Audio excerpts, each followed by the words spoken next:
Welcome to Knock 'em Dead, a comedy podcast that deals with the one thing we all experience, yet never talk about, death. Episode 3, Terminal Lucidity. Terminal lucidity, the twilight zone of cerebral curveballs, the brain's version of finding your keys in the fridge. Also called the death rally. Terminal lucidity occurs when a dying person is just about to leave this mortal coil, and suddenly their brain decides, hey, why not throw one last kegger? People that have become bedridden and non-communicative suddenly get up and want to talk, eat, and do the Texas two-step. Hey guys, I know I've been almost dead for a while, but grab a volleyball and meet me on the veranda. In the world of neuroscience, terminal lucidity is an elusive unicorn that scientists are still trying to catch because it defies explanation, like spandex in size 5X. Terminal lucidity poses profound questions for science. Is this fleeting moment of clarity a final spiritual gift, allowing loved ones to connect one last time? Or is it a quirk of biology, a final surge of energy and chemicals before the final curtain falls? Terminal lucidity is our reminder that the human brain, that 3-pound mass of neurons, synapses, and dead cells killed by Cabernet, is still unexplained. The death rally lets us arrogant and moronic humans know that the brain and our souls still hold secrets we've yet to uncover. It's a reminder that there's still a touch of magic and wonder that science cannot grasp. I'm Rachel Bradley, with my co-host, Christopher Titus. Welcome to Knock 'em Dead. Hey, what's up, guys? This is episode 3 of Knock 'em Dead. I am Rachel Bradley with my co-host, Christopher Titus. Hi, welcome to Knock 'em Dead, this podcast that lets you know that it's okay to die. I mean, don't rush it. Don't rush it. Don't be afraid of it. That's what I was saying. Don't be afraid. Happens on when its it own. happens on its own. Yeah, don't rush it. Okay. Yeah, don't speed it up. I'm not the sure process. You would make the best suicide hotline guy or motivational speaker. Like, hello. Yeah, go ahead. No, it's okay. No, we did a podcast. We know it's going to be okay. That's what we tried to do with this guy. Rachel had this amazing idea to do this podcast about death and helping people through end of life, and not only that, but when you lose somebody too. I think that's what we learned the most out of it. This episode is about terminal lucidity. It's something that we will check with our guest. I thought was different than the death rally, but as I researched, apparently it's the same thing. That means I need a different episode idea for the next one. I thought they were different. I thought the rally was which I've seen where people come alive and they're energetic and they seem healthy and well. I thought terminal lucidity specifically referred to when people see heaven or a bright light, or people that have passed on before, people who've seen pets, which I love because that means dogs go to heaven. Yeah. But we'll have to ask her, but it would explain why I asked her if she wanted to talk about terminal lucidity or the death rally, and she just went, she got confused. Yeah. I guess she's like, listen, you're not a death expert, moron. Let me help you. I have to say I read 3 or 4 clinical studies about it last night, and these, which people always say, well, maybe that's not going to be for me. Maybe I'm not going to go into the light. The weird thing is they've had these experiences all 200 years ago. Now, which made me laugh. What do you mean? That it's documented? It's documented where people would see loved ones or they have rallies where they came out of it and stuff and wanted to eat again. But I keep thinking that the technology back there, no one knew what this was. They're like, hey, he's better. Chop another hole in his head. No, get some more leeches. He's going to be fine. The leeches are working. He's got to draw another pint of blood. He's awesome. Any kind of blood. It doesn't matter. Because they would do bleedings, and I just got like someone gets awake. He died. Well, did we kill him, or was it supposed to be like that? So there's probably a lot of confusion 200 years ago, but it happened. It happened. There was not probably. There was.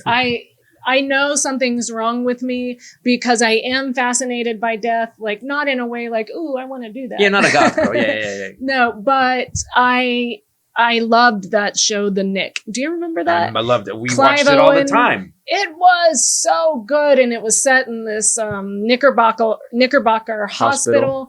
And every episode they would deal some with medical horror in the operating theater. Yeah, oh Remember, because people used to sit in theater. tiered seating to watch the operating theater with no glass. Yeah, it wasn't that. sealed. Yeah, that. And guys like, Yeah. sorry, doc. Sorry, just wipe it off. And it was dark and gritty and Yep. awesome, and it got canceled. And I was like, wait, this was Did it my do two? Did it do favorite show. I think it did 2 seasons. 2 seasons? Yeah, because I remember you were really bummed out after the Oh, second it was season. so sad because it was like one episode, the lady lost her nose to syphilis and they put the fake nose on. Oh. And another episode, they were just putting blood in. Just get a bunch of blood from all those different people. I'm going to put it in Yeah, and we see get a what bit of happens. milk. Let's mix it and see what happens. And it killed everybody. They were giving people, was it bear that was originally Heroin, yeah. for the hero in you? Yeah. Because suddenly people felt so much better. Yeah.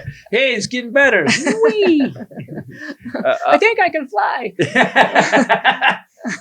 So they were talking about too. So these studies were saying that there's 4 different levels of terminal lucidity. People either they go to like a transcendental state where they get life lessons, like when I hit the dentist incident, Where they're seeing something they're else seeing and something learning else. something. Or like when I on the dentist table when I saw the universe and realized how small we really are and how nothing was that important. It was like a transcendental thing. Yeah. And then there's people that see loved ones, and there's people that like they go into a warm light. So some people go to a place that's really warm and cozy as they're going out. And I think and they said animals. They said they've actually for animals as they were dying, they've actually put electrodes on them, and so it's the back, the lower brain. The lower brain gets really activated because you're not eating anymore, so your brain shrinks, doesn't swell, and they're thinking that there's something in the lower brainstem that all these chemicals kick on. But this is people trying to explain the inexplicable, exactly, right? because like sometimes we have to just let the unknown be the unknown because it's awesome and beautiful, and there really is no technical explanation. Right, and say what you will, human beings have magic. Yeah. Say what you will. There's no animals too have magic. Exactly. Well, they say dogs. The same thing happens with dogs.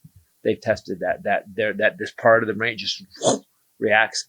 I think it's something else. I mean, there's too many unexplained things and if they've been studying it for 200 years and they can't figure it out, really? Of course, we still haven't figured out eggs. I always say that. They good, they bad, I don't know. So I met a guy in Missoula when I first started talking about cancer on stage, right. Remember? And you said, just go say what you want to say. And I was like, people aren't going to get it if I talk about cancer. And you were like, it's universal, not just cancer, but suffering and caring for someone and whatever.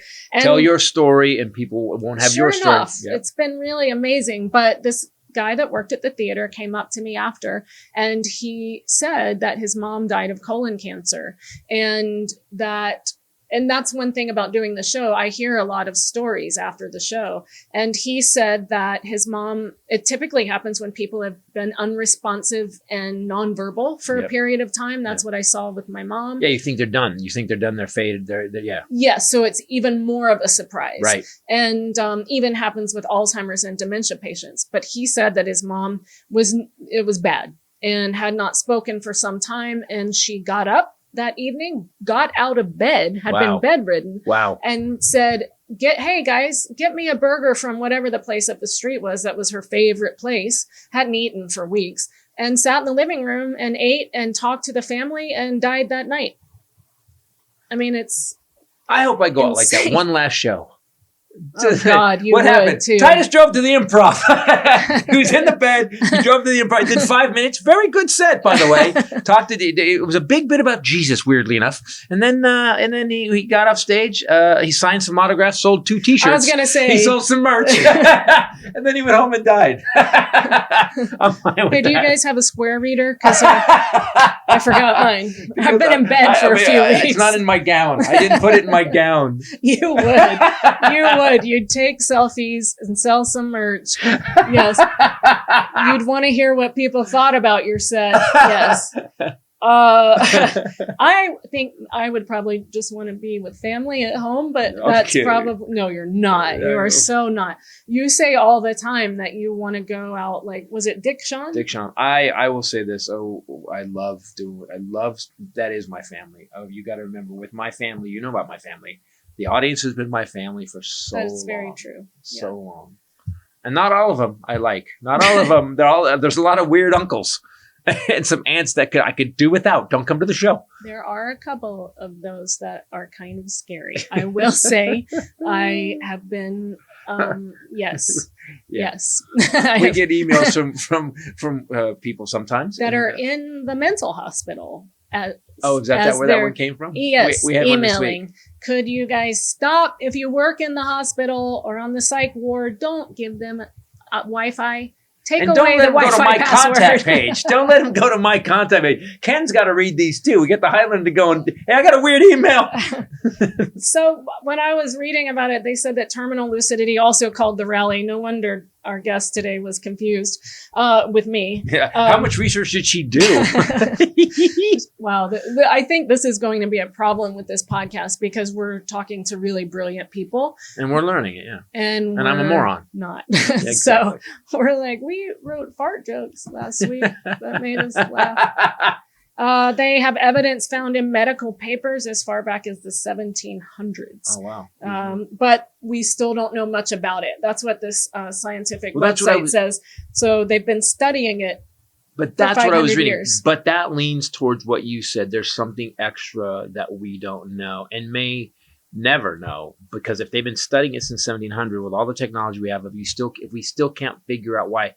Because I was reading about Alzheimer's and they were saying that, and I thought, wow, if people with Alzheimer's can come out of it, what if they could figure out what it was? Maybe we could help Alzheimer's patients.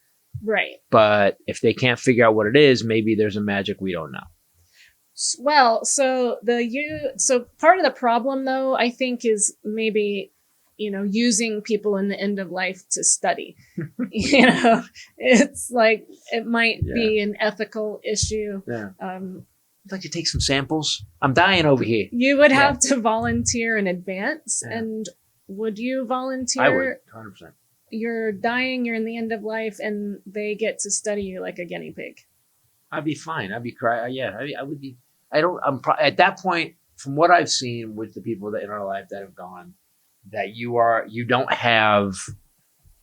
not aware of a whole lot. And I think if your family, I would think argue your family would be a little weird. Your family would be like, oh, why are you guys putting tubes in them? So don't listen to what he just said, guys. Because, and you need to know this, if you do become a caregiver or you do get a chance to be with someone you love that is in their end of life stages, they are hyper aware. But, some senses are failing. What I have experienced, and I've been told by several hospice nurses, that is heightened is their hearing. Yeah, the phone call with Uncle Philip and Grandma. So be very careful about how you speak in a room about them. Even if you are on the other side of the room and you think they can't hear you, they can hear you and you can talk to them and they are receiving it. Yep. I've seen it. You saw it with Grandma. With Grandma and Philip. Yep. That was man, that was a chest pounder. That was crazy. I saw it with my mom. Yep. I mean, it's so do know that they can hear you even through all of the other stuff that's going on. Yeah. So don't be talking smack. Or if they were assholes, talk smack. Yeah. Hey, I know you can hear me. No. Remember when I was 9? So because it is so inexplicable, the U.S. National Institute on Aging, NIA, has started workshopping to try to study this, to get people to volunteer. They call it paradoxical lucidity. You'll see it called that because sometimes it's seen in Alzheimer's or dementia patients, not right before they die, but they have this really paradoxical moment of lucid. Yeah, and lucid. You okay? No. I was reading about that too, and that was the one that blew me away because some of it doesn't happen like right at the end. Like Grandma's happened a couple of days before. A couple weeks. Oh, that was a couple of weeks because I left again. You're right. and then you came back. She said to me when she got the diagnosis that the cancer was back, she called me, and she didn't call anyone else or call me for me. She called me did. to say, can you ask Christopher to please come? And then she started crying, and she said, because I can't bear the thought that I'll never see him again. And she cried while she said that. And I said, Grandma, of course, I'll tell him you were in the shower right there. And I said, he can hear you right now. He's in the shower. I don't want to talk to him in the shower. She was so weird about that. I don't want to see him again like that. Yeah. So I went first. Yeah. I think I had to work, right? Yeah, you went on the road, and then you came straight from a gig. So you came like a week after I got there. Yes. The first time. And she, maybe I was 2 weeks in with her, and she was not able to read books anymore. And she commented on that. By the end of those 2 weeks, I can't focus anymore. She didn't watch TV. She was starting to transition, not talking a lot. I was kind of going crazy. Remember, I did so many puzzles, 1,000-piece puzzles, just getting them shipped by Amazon. And you came, it was Valentine's Day. Right. And I went and picked up a big steamer pot, and she hadn't been eating a lot. And we sat around the table, and she just lit up. She saw you, and she was happy, and she was talkative, and we played cards. I couldn't believe, I was thinking, she's not going to be able to play cards. You kept saying, Grandma, I'm going to kick your butt in cards. And she sat up for a couple hours, played cards, won hands, was beating us. Well, she always kicked our ass. Was talking smack the whole time. Talking smack. Telling stories from her childhood. Remember that? Yes. Memories and things like that. Well, that was why. So people, the terminal lucidity thing, it's weird. You're gonna feel like it's a trick. It's not. Yes. You're gonna feel like they're getting better, and that's why it's the rally, because they're like, okay, I don't know, maybe they're just facing and like, I want to do this one last thing. We had a guy, someone was telling us his buddy, Matt. Matt, yeah. Matt was saying his buddy wanted to go out and have more party time like 2 weeks before he died. Mm-hmm. And they went out. Mm-hmm. He got up and went out. Well, it was funny because you said to me after that night, you were like, she doesn't seem that bad. And I was like, no, she hasn't been anything like this. This isn't who I've been with for 2 weeks. Then the next night, she played cards again. And it was weird because after that night, we knew. We didn't say it, but we knew. And the next night, we didn't even ask her. It was over. It was weird how we just felt that time had passed. It was no longer something she'd be able to do, and that was it. And so I would say it lasted a day and a half or 2 days. There was a fading presence on the second that we played cards that you really felt. Yeah. That you really felt. It was, And by the end of that night of playing, we knew. We just knew. You didn't even try. I will say this. I'm glad we enjoyed it. What a gift, man. Yeah. We took pictures. I recorded her talking. Yes. It was fun. And such a sweet memory for us. We just went to Santa Barbara for our honeymoon. No, what's it called? Not honeymoon. Anniversary. That anniversary. And we played cards for the first time since we lost Grandma. And it was very sweet because she had a lot of sayings. Oh man, of all the stuff she would do. And so we brought all those up. We were on the balcony laughing our butts off, drinking and talking about Grandma. It was, Well, you would annoy her, and one night she turned to you and said, "No stuff, Dick Tracy." Yeah. And I was like, "Well, that Grandma just cursed," sort of. No in stuff. In a very old-fashioned way. She didn't say "no shit, Dick Tracy." She said, "No stuff, Dick Tracy." I remember. God, she made me laugh. Yeah. So that we got that last kind of pure Grandma moment with her. It was interesting. The rally. Yeah. So don't we have someone coming on that's pretty good at this? We do. Yeah. Can't wait. You guys, I'm so excited about this next guest. I know I say that, but I actually really am. We got to meet her with Tony Horton, our workout buddy, and she is an absolutely amazing, fascinating human being. Had a very difficult childhood, so I thought you guys could maybe do some therapy together during this. Oh, yeah. But is now... I'm on. My mom shot a guy. Yours?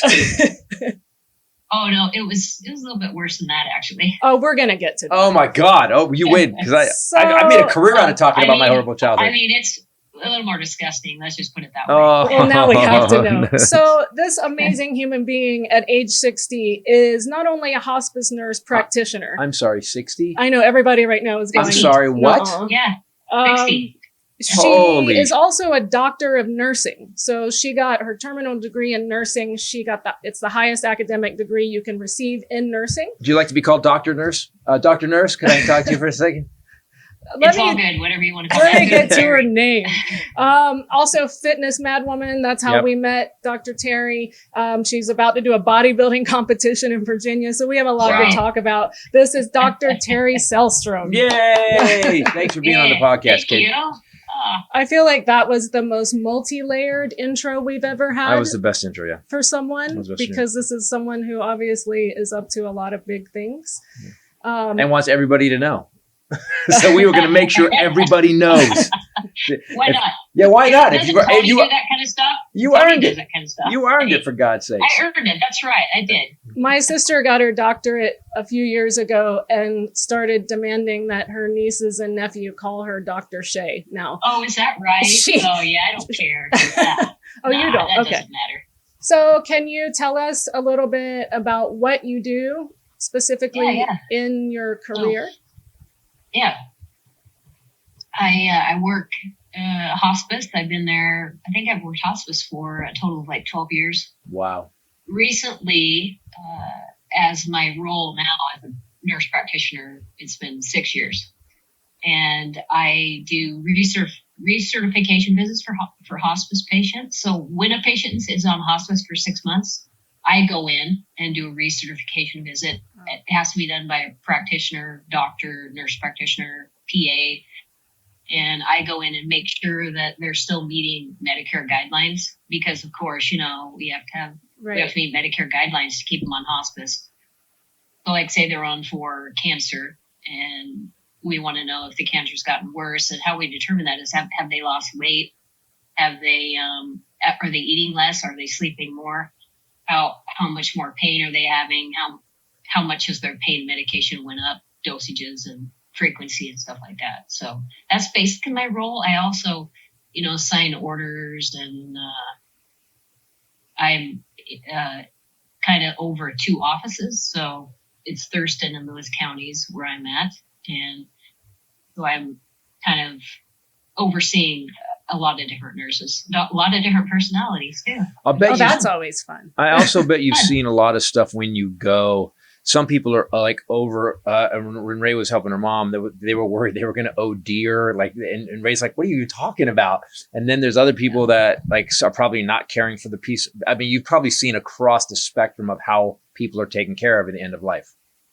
Absolutely. Well, Yeah, it's interesting by location, right? That makes a difference. I don't know how it is where you are, but I know in California, they were not as friendly and very worried I was going to OD her. But in North Carolina, I would call them and say, she's in pain. And they would say, go pick up 5 bottles of morphine. Good luck.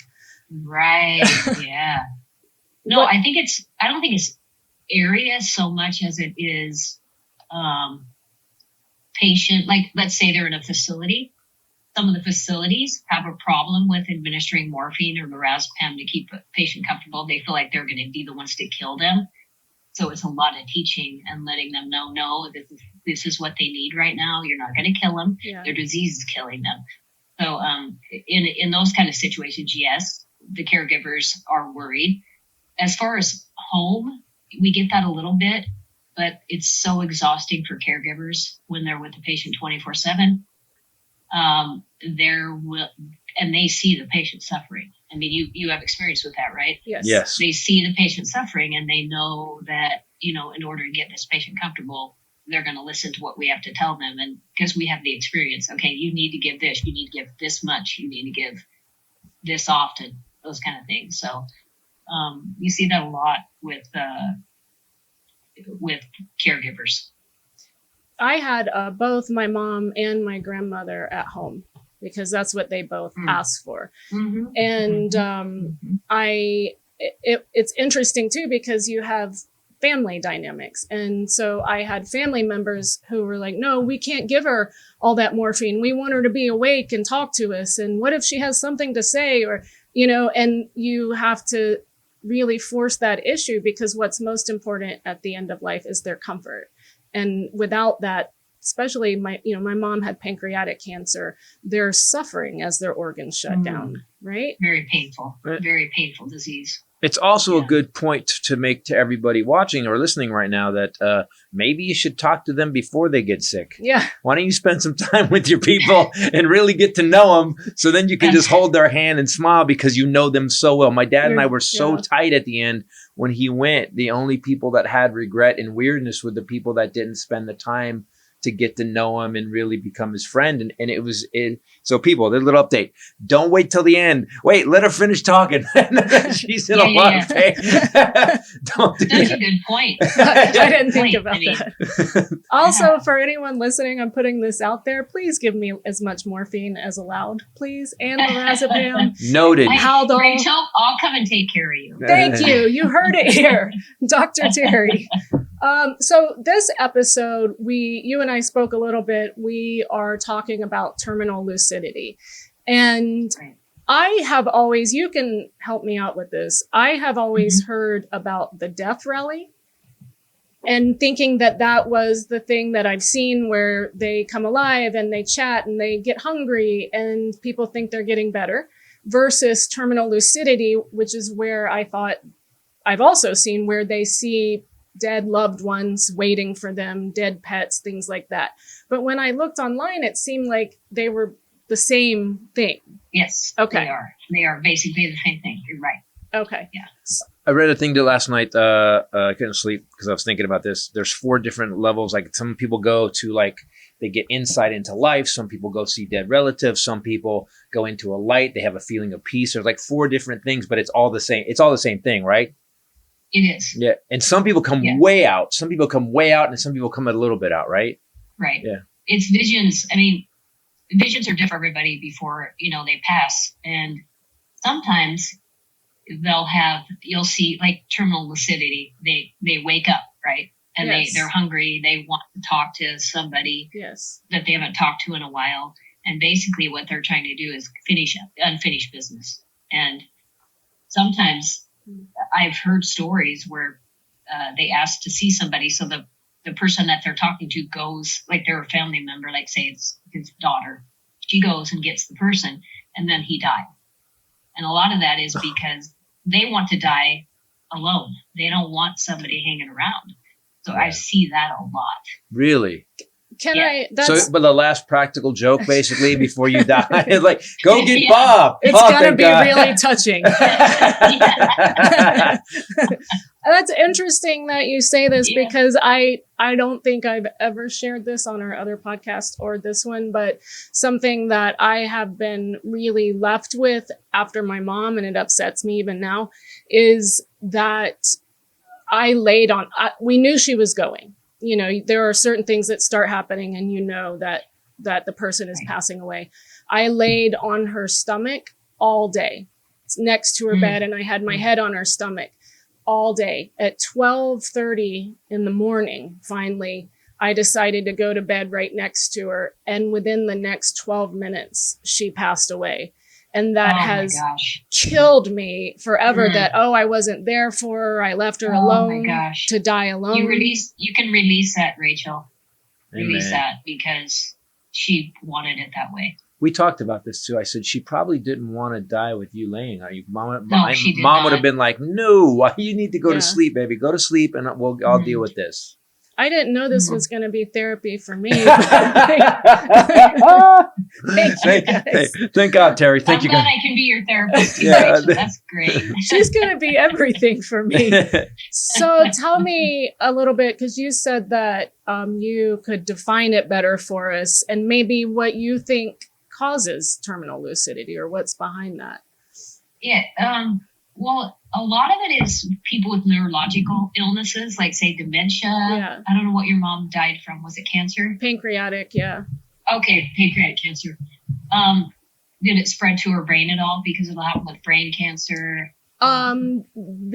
She was so far advanced that they did not test that, but I would say yes, because Yes, I would think so. It had spread everywhere. And the liver function was so bad, she was really kind of out of it. Very jaundiced. Right. So the body was shutting down. And, I think it's just also they're not on chemo anymore. They're not on all the other stuff that's toxic to your body, right? Yeah. You decide that's too much. Some people say it's too much. I'm not putting that stuff in my body anymore. I just want to die. I want to have quality of life. Yeah. In the end. So with that being out of their body, it's like they become free. You know, their mind is free. Yeah. And it's a spirit. It's actually spiritual in a sense that it's that type of feeling for them. Like when they see dead relatives. Have you seen that a lot with your patients? Where yeah, for sure. Yeah. Is being there as a hospice nurse with the family, because people, everything comes up at the end. Any regrets you have, like like family members, regrets, how intense is it at times? Like when someone's having those moments and wait, let me talk to her. Like is it? Do you have to? It's weird. She has to be a cop sometimes too, kind of, right? Yeah. No, it's true. That's why she's bodybuilding. Teri, death cop. She's like, don't worry, Grandma's gonna be. That's why she does workout. Let me tell you about what happened. I can share a story. I had a guy that was really fighting dying. And I'm kind of in tune with people. With my patients, I just feel in tune with them. I can kind of read them. Yeah. I have a feeling I am going to speculate. I think something traumatic happened. Either he did something to somebody, or I was thinking he was some kind of an abuser. Yeah. Right. Because he was fighting death. He couldn't let go. And I'm like, this guy really needs to talk to somebody about letting go and what's bugging him, because there was definitely something bugging him and he wouldn't want to let go. And then I have patients where most of my stories are very spiritual. You know that they're at peace and they just die. You know, they I wouldn't say they give up. They just kind of transition into another life, you know. Yeah. It's hard to explain spiritual stuff. It's just a feeling. Yeah. It's so deep inside me that I cry. I'm like, and it's good. It's like I'm getting teary now because I'm thinking about these patients that I've seen die, and it's like such a good. It's so good, you guys. It's just amazing. Do you know what's interesting? A lot of people, like the couple of hospice nurses we had a bit of a. They were sweet, but they had a shell on them. That you're like take it on like that is awesome, because I think we were, because the family's coming apart. We were coming apart during mom, and we were, grandma too. And when someone comes in and they're a little too clinical, it's not a good thing. No. And that you come in like that is awesome. That's great. And when you say spiritual, do you mean you feel the presence of an other? Do you feel the presence of a freedom? What do you mean when because everybody, we're all, this podcast was designed, we're all afraid of it. And we wanted to, with grandma, I said this before, I lost all my fear watching her surrounded by loved ones. And we sat there, I played guitar while she died. The whole family was there. And I remember having, like what you said, I was like, oh, this isn't bad. This is just this. Yeah. Yeah. So it's whatever however you want to define it. For me, it's more of it's like it's right here. It's in my chest and my stomach. I'm like, it's just I get like teary. And I know it's a good thing. Yes. And it's more of okay, I believe in God, I know that God or Jesus is there at that time, taking that person away. Or a loved one. Like, you just can tell there's a presence there. Yeah. Well, I was reading, this has been going on for a long time, and because terminal lucidity sometimes happen with young people, and they come back. They're not dying. They're just, there was a story about, I was reading last night, a guy was on a 2-story ladder, and it was falling. And he said time basically stopped, and every inch of his thing was another thing. And he flashed by his whole life, and then time slowed down further. And he realized if he aimed for the bush, he'd live. And he said it felt like a half an hour, and it was literally that fast. And he came. And so, but people see when they do crossover, this is why I'm saying that I know it's good too, because people that come back and they went and then got brought back, they're at peace, and there's bright lights, and they felt warmth, and their loved ones were there. And it's for me, it makes me feel better, because it's impossible to think that everybody had a meeting and got together. Right, we're all going to tell the same story. That didn't happen. Right. Everybody has experienced the same story, which is, like you said, spiritual. And again, near-death experiences. Yes. Yeah. Near-death, same thing. It's the same thing. Yeah. They come back and they've let go of the crap. Like what Yeah. bothered them before is gone. Like they're living their best life after that happens, especially if they've had traumatic lives, Yeah. What's the stunning part of watching someone kind of non-responsive, and then the rally hits, and all of a sudden they're sitting up, It's surreal. Yeah. they're reading a book, they're going, "Can I get a hamburger?" And you're like, "What is going on right now?" That you're probably fine with it now, but what do the people do? Like, what's most people's The reaction? family members, you mean? Yeah. Oh, they think they're going to be lasting forever. They're fine. They're not going to die. That's what they think. Yeah. I have. Yikes. That's We a get a lot bad. of calls. We get a lot of calls about that, actually. They're fine. She's back. They're fine. They're not dying. Take them off hospice. The crystals worked. I knew it. I knew if we just got her off chemo and put the crystals next to her. No, and you have to break some bad news. I was going to say part of your job is also a hope crusher. It's like, okay, no, that means grandma's about to kick it right now. Everyone actually. gather around and sing a song, because it's about to get weird. It's different, gosh, right? yeah. For everyone. I mean, some people don't have it, the terminal lucidity or the rally. Some people have it closer to the death. Some people have it a little farther away from the death. Yep, totally. It happens. It just depends on the person. Not set in stone, however that happens. It seems like nothing with this is set in stone. It's set in stone. Nothing with life in general. I think probably the first time I ever heard about what I would this be considered terminal lucidity was about Sam Kinison. Carl Yes. LeBove was Sam Kinison's best friend, and they started comedy together, and they did tent revivals to raise money to go to LA. And anyway, a lot of people know that Sam Kinison died on a back road in Texas, driving to a gig. Carl was driving behind him. Was it California? Yeah, he was going. I think he was going to Vegas. He's that weird back road to Palmdale. Oh, because he had shows in Vegas. He had shows in Vegas, California. And Carl was behind him, and a young kid driving a pickup truck was drunk, swerved over the line, hit Sam head on. And Carl one night was having a really bad, we used to do midnight shows on Saturday, which makes total sense for comedy. And not terminal lucidity. They are not fun and not warm. no, 12, there's no spirituality. There's no spirituality at all. Oh my gosh. Everyone's tired, drunk. Lots of alcohol. Exactly. Yeah. So Carl was trying to do his show, the midnight show, and the 12 very drunk people were throwing things and yelling out, and he got mad.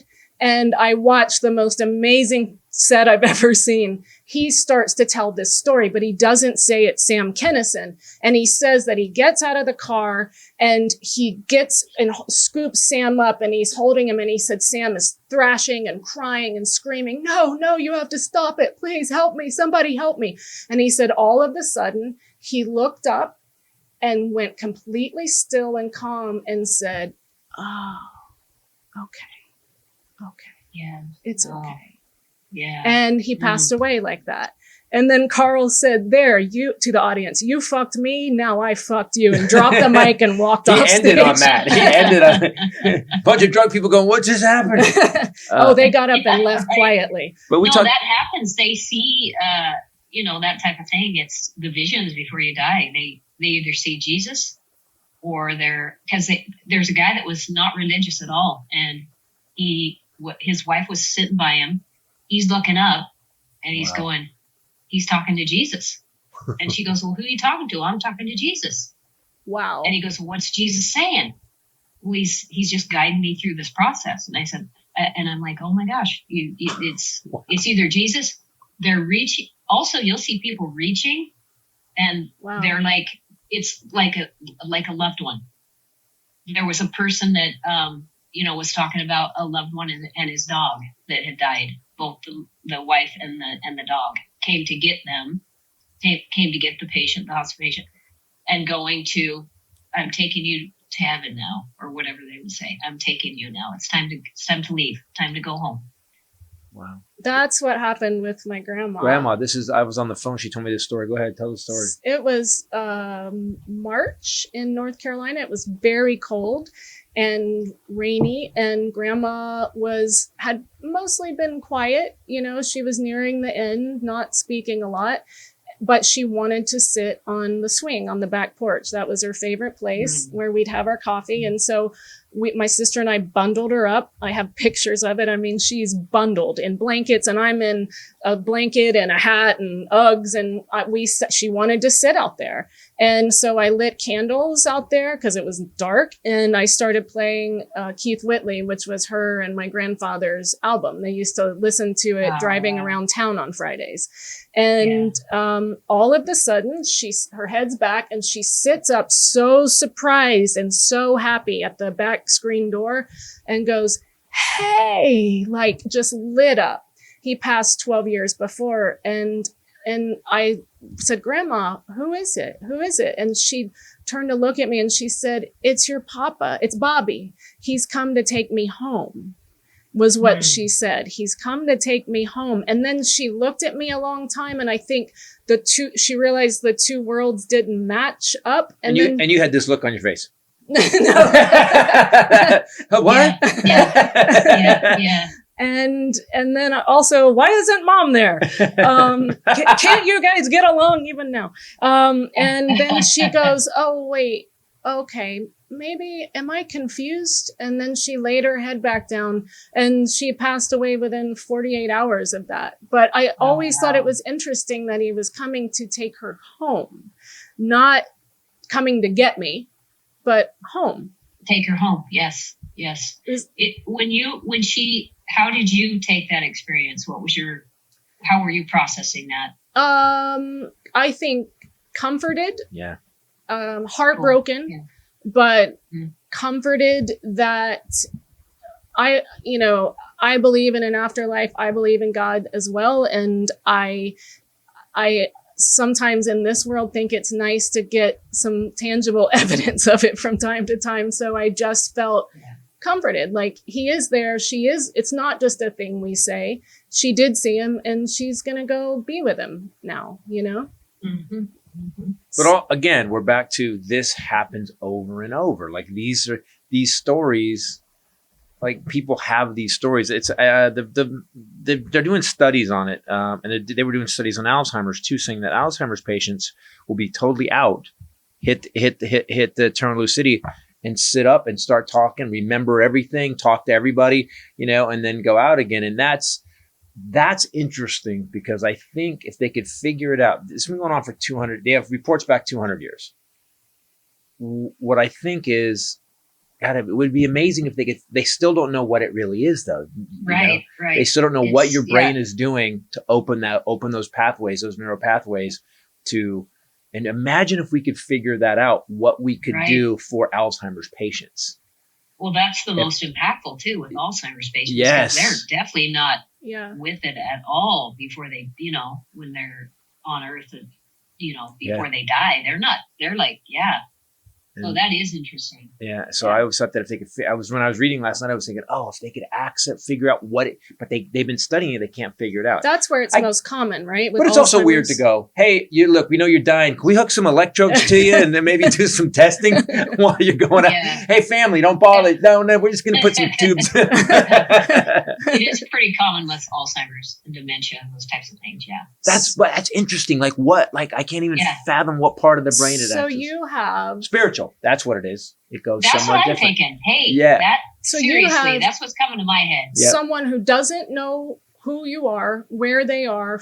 My grandfather passed from dementia, Lewy body dementia. So depending on how long it lasts, maybe 3 to 5 years of being scared and not themselves and not knowing you. And then all of a sudden this happens. Someone is speaking normally, knows the people around them, is having a conversation.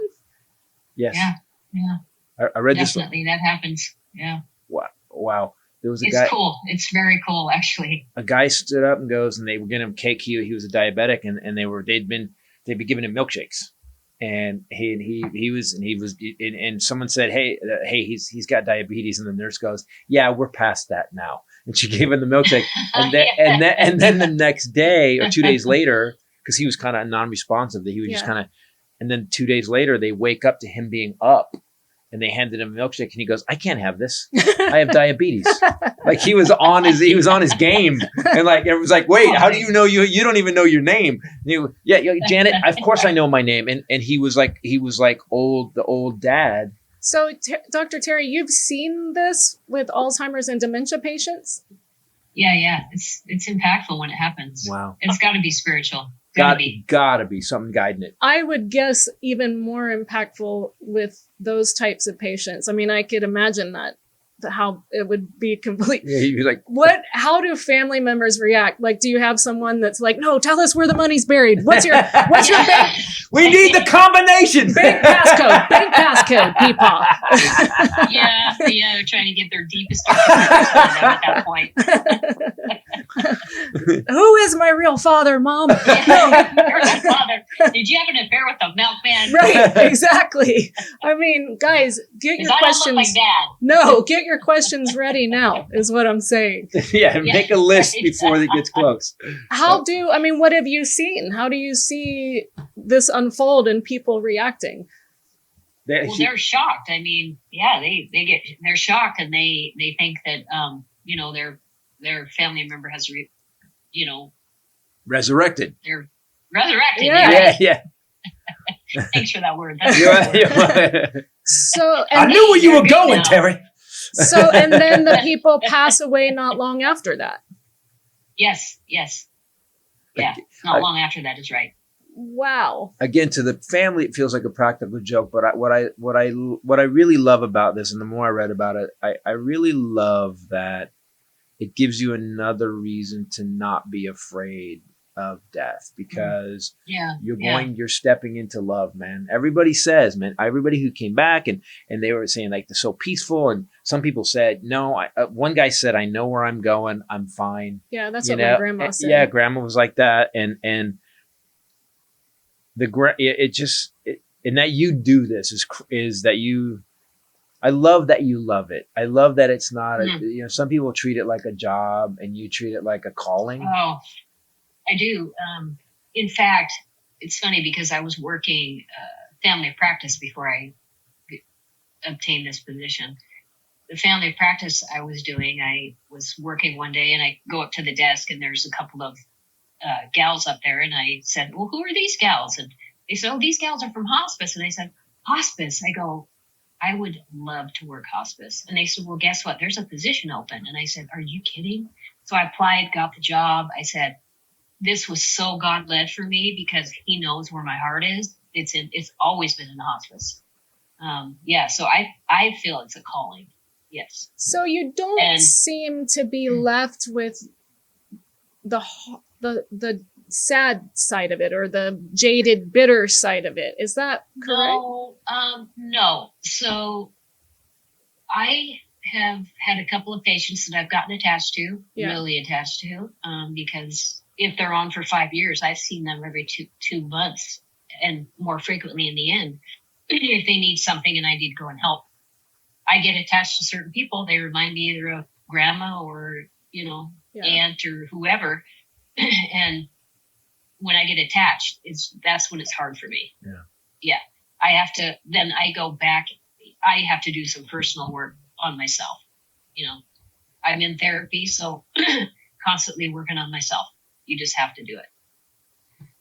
When I was taking care of my mom, she lived for 2 years and 3 months after her stage 4 diagnosis.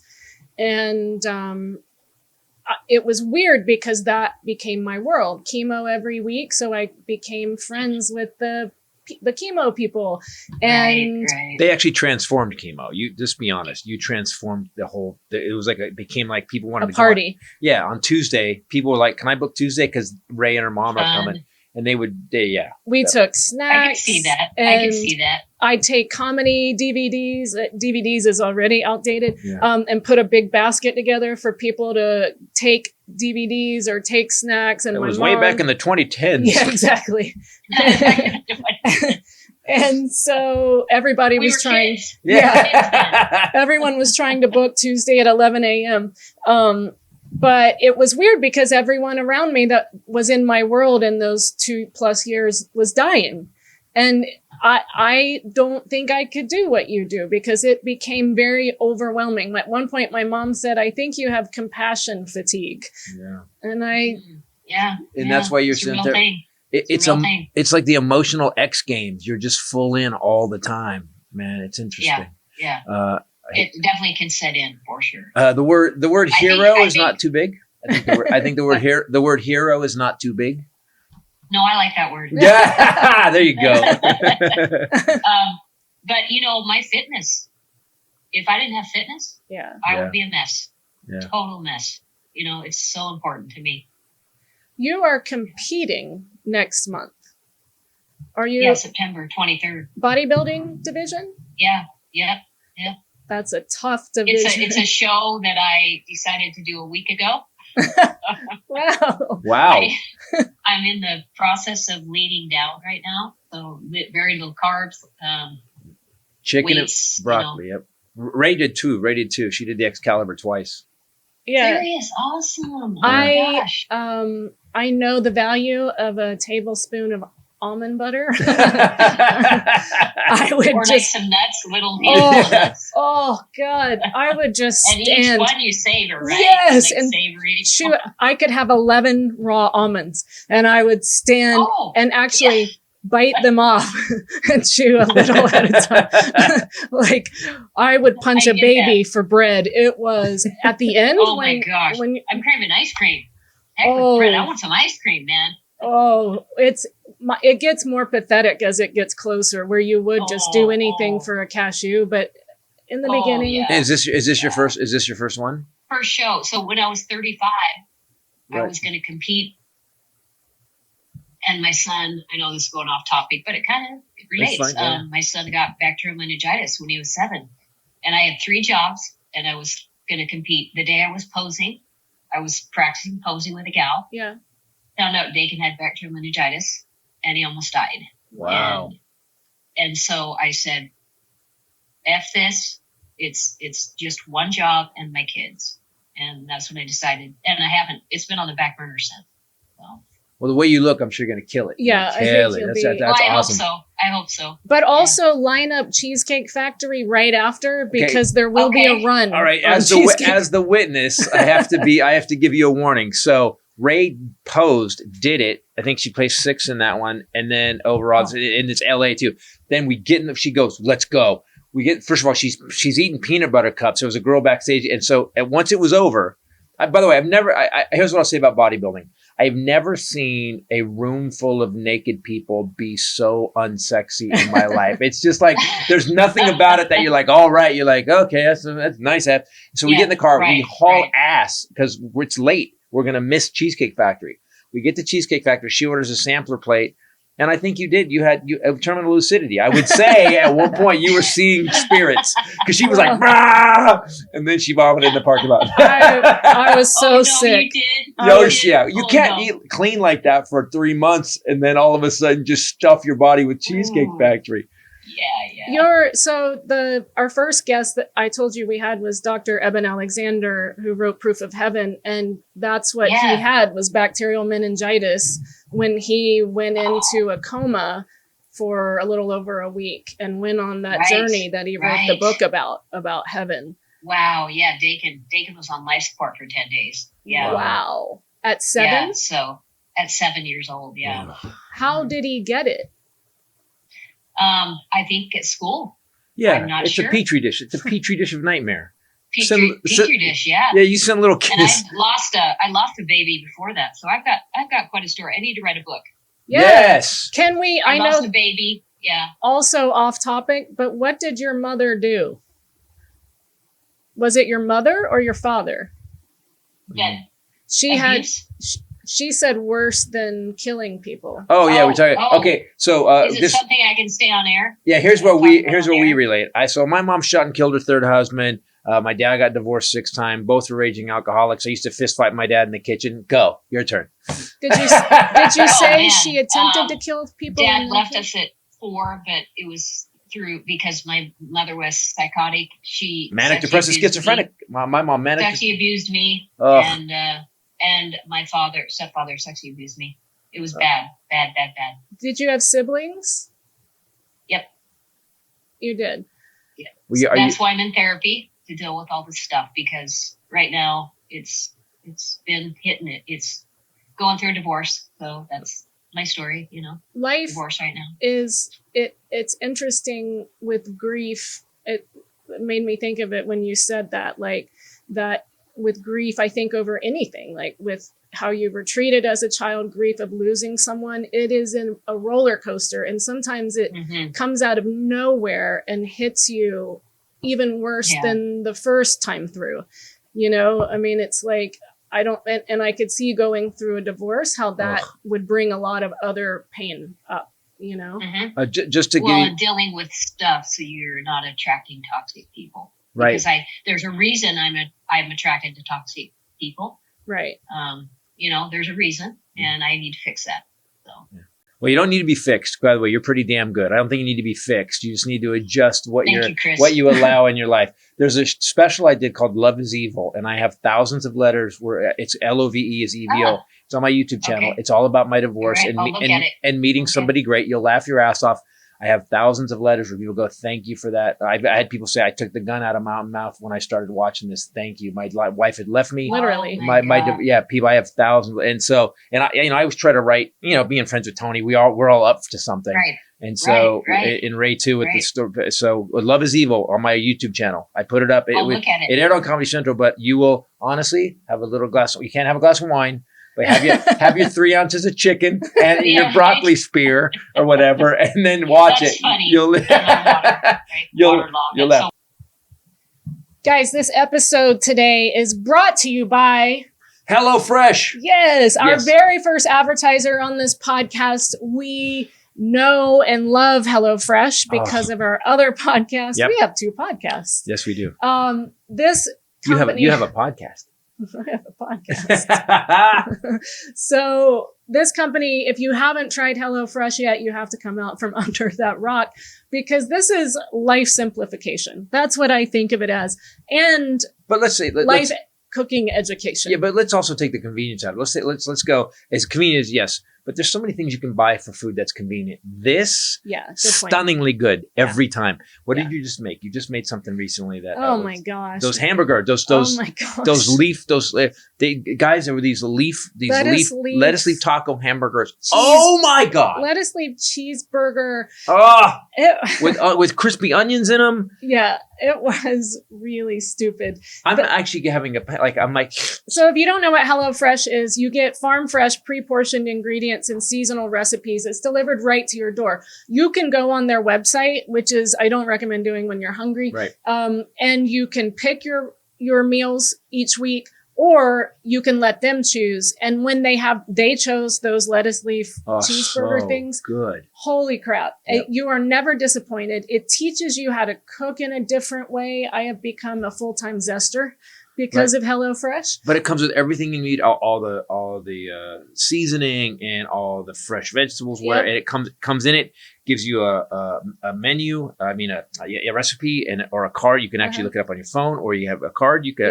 Which we save the cards, by the way. I save the cards because I always am like, I want to make this again. Well, you're a good cook on your own, but so we'll it's taught me so many things. Oh my gosh! And it's so affordable. You don't have to leave your house. It's delivered to your doorstep. I made chicken from HelloFresh for my niece on Sunday night, and she loved it. And then she referenced another kind of chicken I had made her before, the panko crusted. She said, I make that all the time. I said, well, I learned that's a HelloFresh recipe that I now make over and over and over when I'm visiting my dad, or grandma loved it. So it teaches you, simplifies your life. And also it's related to our podcast. If, we're all going to have people that are going to get sick. And if you don't want to worry about meals, you just have this, it'll show up in bags. You'll have meals there in the refrigerator while you're hanging out with the person who's, whatever's going on with them. And it'll make your life a little more convenient at a time when you really need it. Yes, it definitely does. And those lettuce leaf burgers took less than 10 minutes. 4 steps. Awesome. So you got to try this. If you haven't tried it yet, go to HelloFresh.com/50 knock 'em dead and use code 50 knock 'em dead for 50% off. So you get half off plus 15% off of the next 2 months. That's 50 knock 'em dead. So go to HelloFresh.com/50 knock em dead. Use code 50 knock dead for 50% off plus 15% off the next 2. It's America's #1 meal kit. There's a reason for that. I have to say I love it. Can we ask you something? So since you've been around this so much, being in hospice, what would you like? Well, we ask this all the time. What do people talk about if you at the end? What do they regret? What do they miss? And what do you notice about people dying? Like, what's like something we can leave with our listeners and stuff where they're like, okay, I get it now. Like, how can they? We're all afraid of this. I'm not anymore. But what would be your overall message about being around it? I mean, we're all going to be there someday. We're all going to die. I think we need to celebrate it. Amen. Instead of fear it. Yeah. With good experiences that we can share, like yours, Rachel, that, and people seeing their dead relatives. I think if we remember that that's really, we're just going back home. We're going back home. We came from somewhere. We're going back home. Yeah. That is the key. And if it can be peaceful, well, I don't know if you want me to talk about. Yeah, I want to get to that because I do have a question about this. So, Dr. Teri's dissertation was on improving end-of-life symptoms. Because of my experience, I'm very interested in this with the use of the Macy catheter. And so can you tell us about the Macy catheter? Mm-hmm. So basically it's a rectal tube. So, a Foley catheter goes up for the urine. Yeah. This is a rectal tube that goes up the rectum. And it's so easy, foolproof. At end of life, let me just back up a little bit. At end of life, a lot of patients will lose the ability to swallow. And what happens with the medications is it's pillow therapy. The pillow's getting all the medication, not the patient. Right. They can't swallow it. They're not absorbing it. Ends up in the lungs. Mm-hmm. And so this rectal catheter goes inside, and then they just give medications through that. It avoids the trying to swallow medications. It's instant relief. I mean, the study I did was crazy. Like, let's say the patient's pain was 8 out of 10, let's say, and 10 is the highest. And then after the catheter, 30 minutes later, we put morphine in, whatever else they needed. You can give anything through it. Their pain went down to like a 0. So it's so amazing how this thing works. We know this works because of college kids you doing beer bong shots up with their butt. Yeah. We know this works. Like just the scientific problems that I've heard about. Yeah. You can get drunk. You can get drunk without drinking. Or your morphine when you're going down. I've seen this personally. Yeah, we did. So Rachel did a research. We'll call it a research. With ecstasy in college. Yes. I didn't do it, but I saw the research being done. We know so much. I remember thinking, there is no amount of extra fun that is worth that. Yeah. How efficient do you need it when you're partying? But maybe by end of life care, I get it because that is. Oh boy, it becomes it's so cool. It's such a cool device, you guys. I mean, it's just so foolproof, and it's easy for caregivers to use.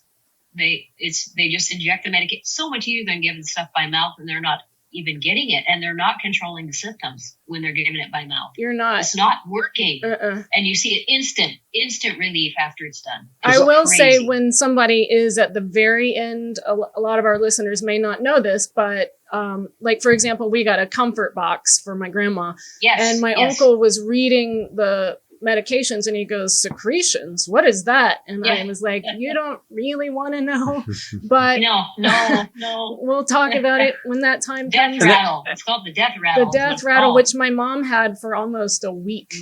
Grandma had it that day. It was interesting. It scared me. It scared me at first, and then I was sitting there playing guitar, and then I got my computer. Grandma was in the chair, and I was like, I looked it up, and they said that people don't feel anything. They do not. It's more distressing to the caregivers than yourself, than her. Yes. Grandma's was quiet and mild. My mom's became this very animalistic sound, high pitched. Purring sound.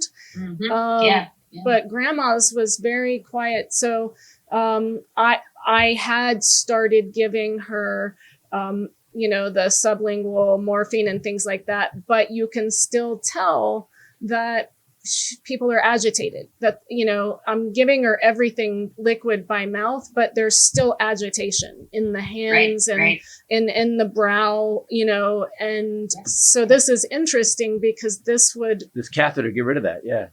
Oh yeah, it totally does, you guys. It's amazing. What's it called? And you know what else is Macy good about it is the hospital stays go down, like, because at the end of life sometimes you can't control symptoms at home, right? With the medications they have, we can keep them at home. And that's where people want to die. They want to die at home. They don't want to die at home. Yeah, amen. What's interesting is that you'd think you don't even do a study on it. I mean, just your system's shutting down, and so which means if you put it in your mouth, it has to go down your throat, then it's getting your stomach, then it has to be absorbed, and your system's shutting down anyway. Then your body has to process it. You just go right to the backside. Boom. This goes into the mucus membranes. There you go. I just know. Right into the mucus membranes. I'll be at the end of life, and you'll be trying to put something up the back door, and I'll be like, well, this figure. And I'll be coaching him. I held him off this long. Catheter.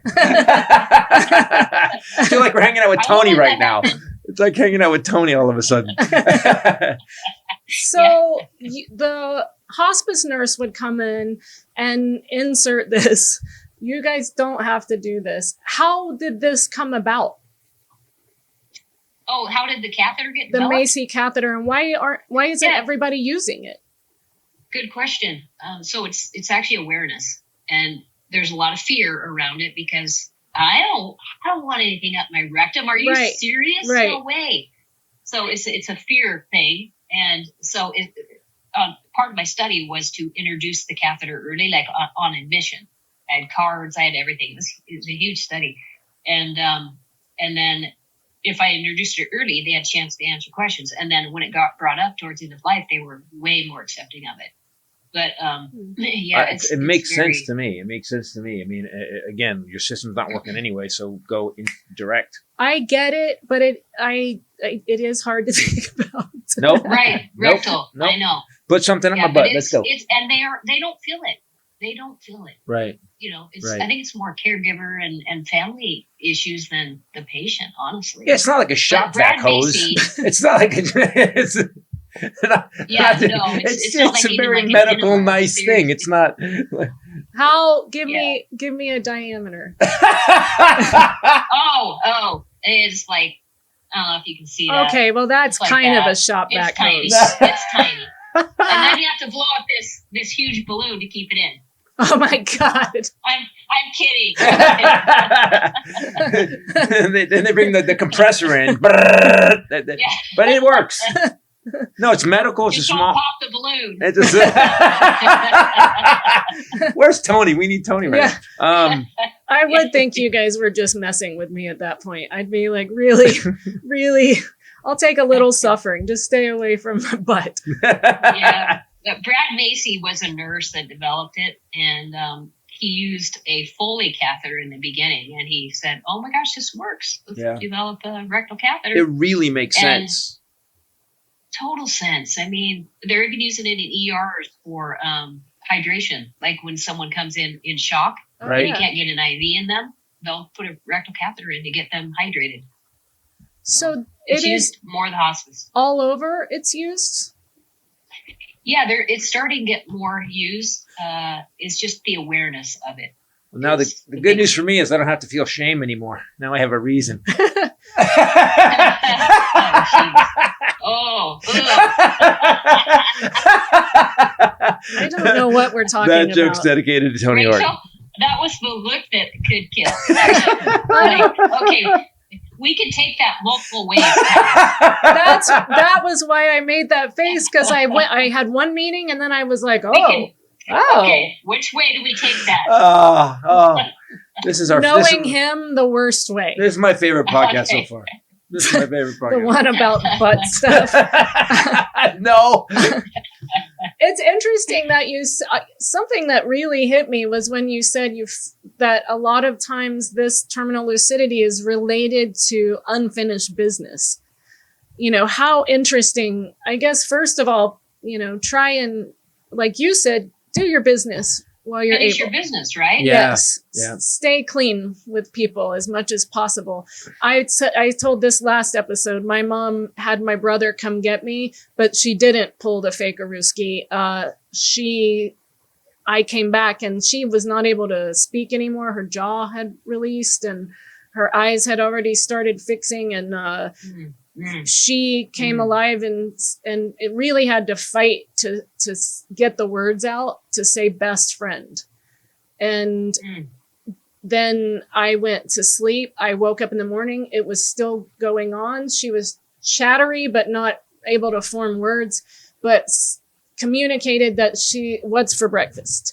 And my sister started making eggs, and I was like, she's not going to be able to eat. She wasn't able to eat, but she was kind of like in the zone again with us, like we were having fellowship and hanging out, and she was happier, and it's very interesting. So her unfinished business was I took from that when she said it, that she couldn't say a lot of words, but she was trying to tell me that it was all worth it, that it was all, because we had 2.5 years of roller coaster, up and down, horror, hospital, joy, happiness, fun, travel, I just felt like she was letting me know how much it meant to her, That's but what unfinished business. Beautiful.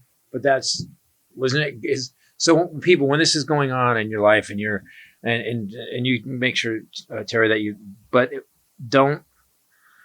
Some people get like, I can also see now us telling people that this is close to the end.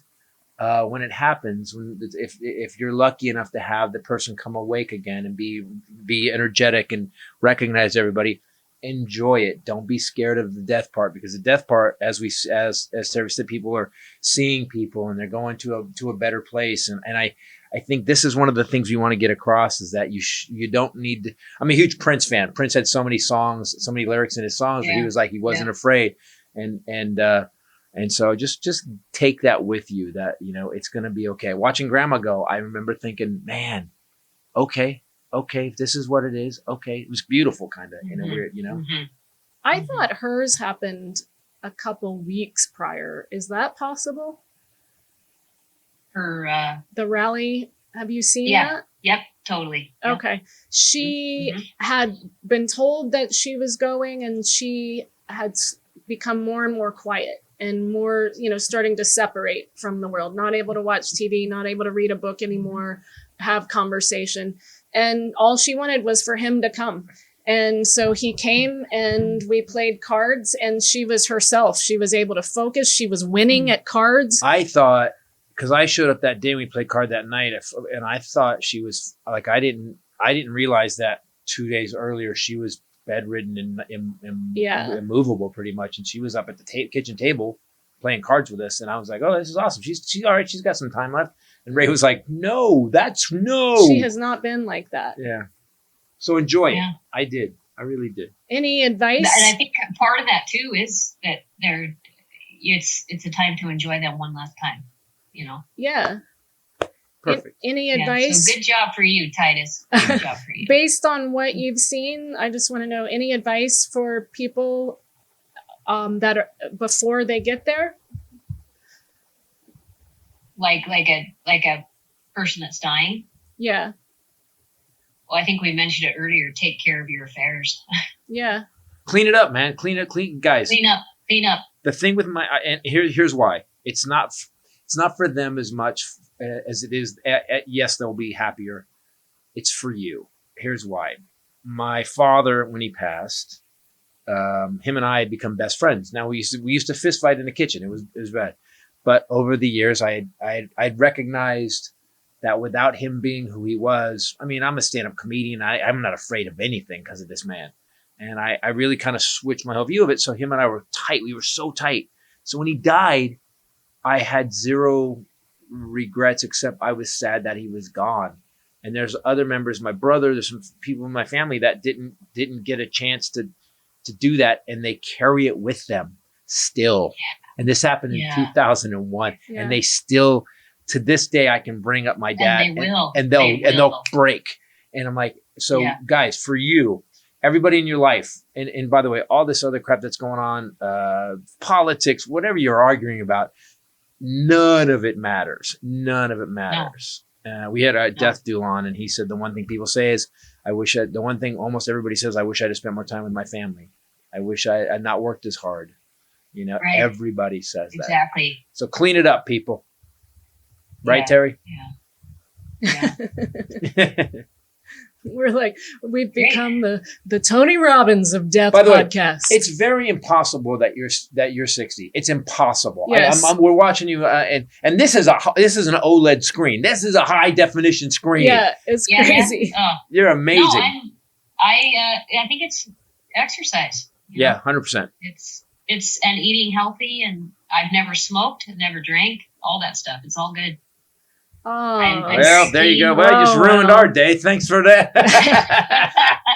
I was like, okay, I don't smoke. Okay, I don't smoke. I don't smoke. Ah, darn it. There we go. That was my goal today, to ruin your day. I only drink through a catheter.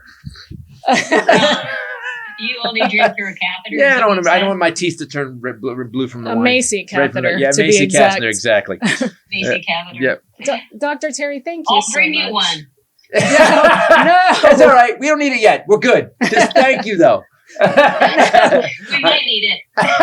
I'm afraid he'll want to practice. By the way, me. this is we've done the show. We've had great episodes. This was my favorite. Thank you so much for making it fun really, well, I appreciate and informative. It's been fun. Yeah. I was nervous, to tell you the truth, because I have never been on a podcast, so I feel honored to be on your podcast. We will let you know when it's out, okay, kid? And I want to know. Please stay in touch. I want to hear how the competition goes. Yes, we both want to hear how the competition goes. Okay, I'll let you guys know. You got one of the best coaches. I can get a video of it, and I'll send it. Are you being coached by Mr. Horton? No. Really? My cousin, actually, Swede, he has done some, prepping people for contests. There's a gal in Virginia I'm working with. No, I don't think Tony does this kind of stuff. She had Kimoto. It's a definite specific skill. And just remember when you use Bikini Bite to make the suit stick right where you want it to stick. You may not know about Bikini Bite yet. It's what holds that suit in place over your butt crack. Just remember that it also attracts other things because it's sticky, like a running sock.